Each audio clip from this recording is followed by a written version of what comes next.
Hey everyone, welcome to Judging for the Win. I'm Dave, and this is my daily ruling. Today's question was suggested by a viewer. Thanks to Kuro for this one. Amy attacks Nick for what will be his 21st point of commander damage. Nick has no blockers, but plays in Everybody Lives, hoping to survive. What happens? Okay, since Amy's creature wasn't blocked, it will go through to damage Nick. Nick can't lose life this turn, but that doesn't mean he didn't take damage. Any other effects of the damage that's dealt to him will happen entirely normally. So, for example, if Amy's commander had lifelink, then she would gain that much life. This also means that Nick will still be considered to have suffered 21 commander damage from Amy's commander. Fortunately for Nick, he can't lose the game this turn.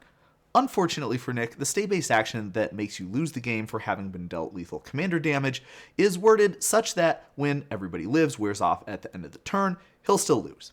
Here's a fun fact.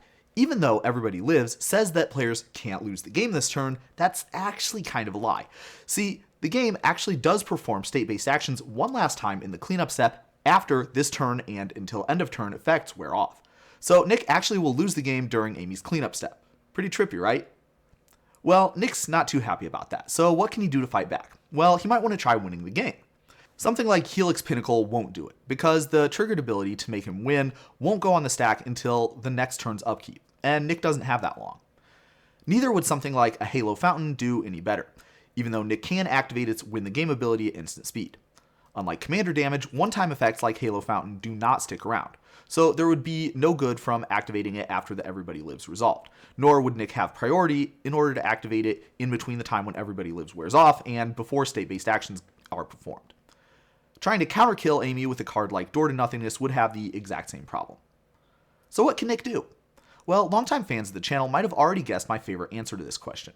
A while back, I made a video about how you could beat a Teferi's Protection with an Ichor Rats, or perhaps more applicably to this situation by proliferating a 10th poison counter onto the opponent. As it happens, this solution applies equally well to the related card Everybody Lives, which won't stop players from getting poison counters via either of those two methods. For an explanation of why having hexproof doesn't do anything to stop this, I recommend you check out that other video for the full details. For now, let's imagine what the consequences of this would be if Nick does manage to get Amy up to 10 poison counters like this on the same turn that he suffers lethal commander damage and plays the Everybody Lives. In that case, both he and Amy will lose the game during that turn's cleanup. If there are other players still left, then they'll continue to play as normal. But if Amy and Nick were the last two, then the game will be a draw. But that's all I have for you today. How did you do? Join me again next time for another daily ruling, but until then, I hope you have a great day.